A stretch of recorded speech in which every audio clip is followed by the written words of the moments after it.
Hey everybody, welcome to another video. I am so happy to see the feedback and read all the comments and the personal messages I'm getting from the previous video. I'm so glad that that the content that we're creating is blessing you. Thank you so much for taking time to let us know that you're being blessed.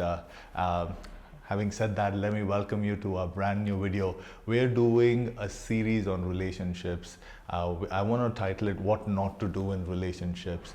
We're not going to be talking about some of the spiritual aspects of being and getting into relationships. I want to share some practical tips, practical steps and principles that will help you navigate this often confusing, frustrating experience of being in a relationship.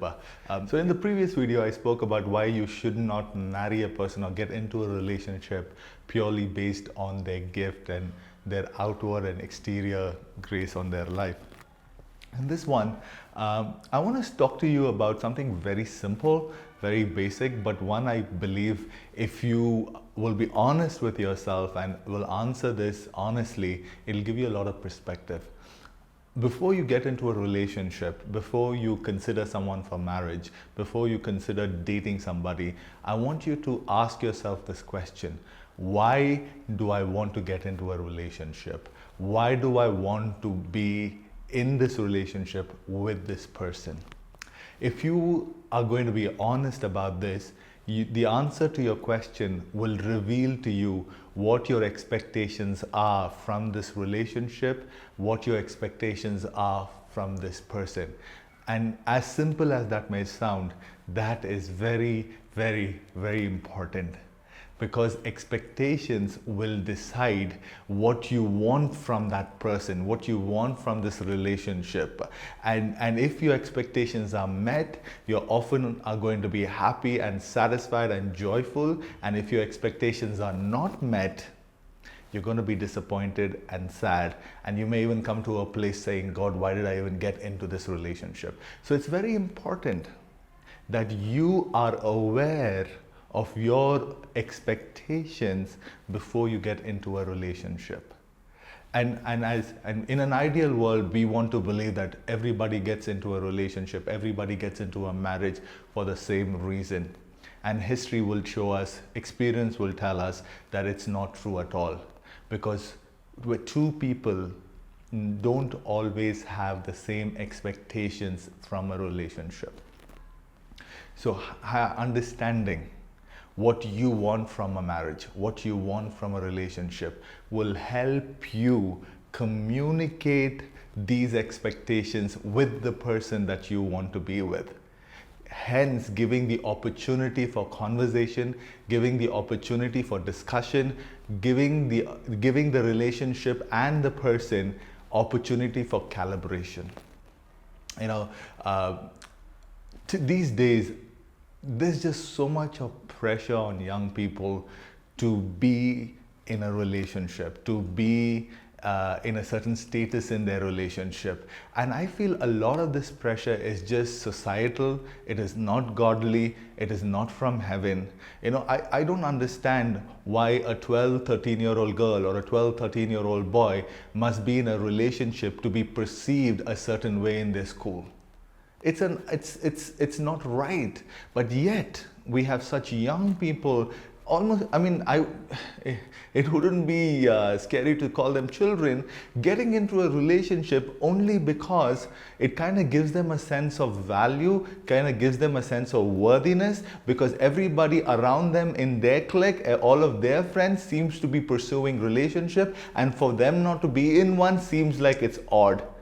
And if you're not careful, you'll believe the lie that you are not worthy, you are not valuable if you are not in a relationship. And now what are you going to do? If you believe if that idea comes into your mind, you are going to do everything in your power to get into a relationship just to feel a certain way. Only to realize that the person that you're in a relationship is not in it for the same way. So you have entered a chain, you've entered a cycle that you have to break now. So it's very important that you don't associate your self-worth, you don't associate your sense of value to your relationship status. Because if you do that, you have outsourced your self-esteem to your relationship status. Whether you're in a relationship, not in a relationship, in what stage of that relationship you're in, it's a rat hole, it's a rabbit hole. You're always going to be chasing that rabbit, the carrot that is elusive. Never close enough, but never in your hand. I want you to know, young girls, young men, your value, your worth is not connected to your relationship status. It doesn't matter if you're single, doesn't matter if you're married, doesn't matter you're in a relationship. Your worth is independent of that status, because your worth comes from who God made you to be. You are valuable in spite of your relationship status. I want you to understand that. I want that to go down deep in your heart. And there's another myth I want to bust here. I've heard a lot of times people say this, especially comes from parents. It's this: we often look at marriage and a relationship as the fix for character flaws. You know, a boy is careless, he's not getting himself a job, he's not getting himself a sense of direction or purpose, or he could have some addictions that are not that he's not able to kick.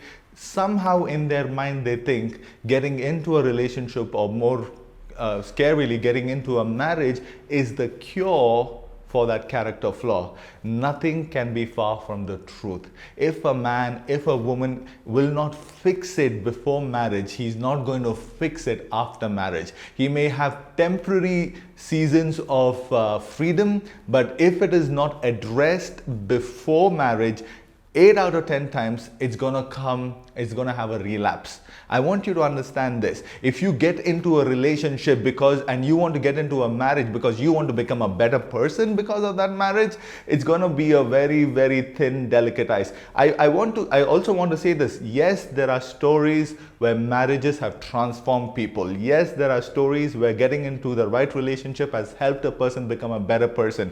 I am not denying that fact. But if you are looking at the institution of marriage and courtship to make you a better person, what you're actually doing is that you don't want to take responsibility for your character. You don't want to take responsibility for your actions, and you want to outsource it to the institution of marriage. You want to outsource it to this other person in this relationship and somehow hope they help you become better.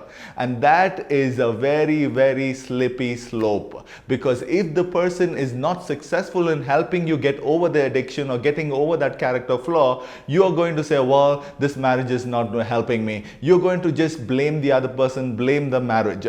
You must understand this.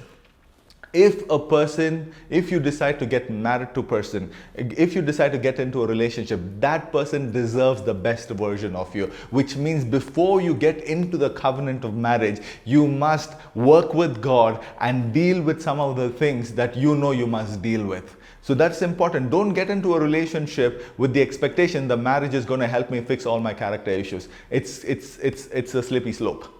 I hope this helps you. So then you must be asking the question, why should I get into a relationship? Now that is the golden question.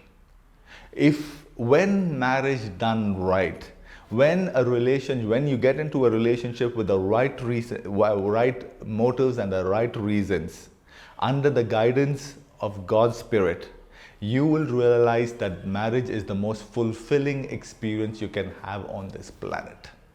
But there are ways you navigate it. Well, I can go on and continue to talk for a long time, but I think maybe for this video I'll stop there. Let me quickly summarize for you. Don't ask yourself the question, why do I want to get into a relationship? What are my expectations from this person and from this relationship? That's number one. Second point, don't tie your self-worth to your relationship status. Yeah, and the third point is, don't use marriage as a quick fix, or don't use relationships as a quick fix for your character flaws. The person you are getting into a relationship deserves the best version of you. I hope this video has blessed you. I hope it gave you a lot of questions. Questions are not a problem. They actually lead you to answers. Take time, think, ponder. Go to God, seek God's presence, ask Him to bring clarity into your life. Bless you guys. I hope this helps you. Make sure you comment and like and let us know that this is blessing you guys. God bless you. I'll see you in the next one.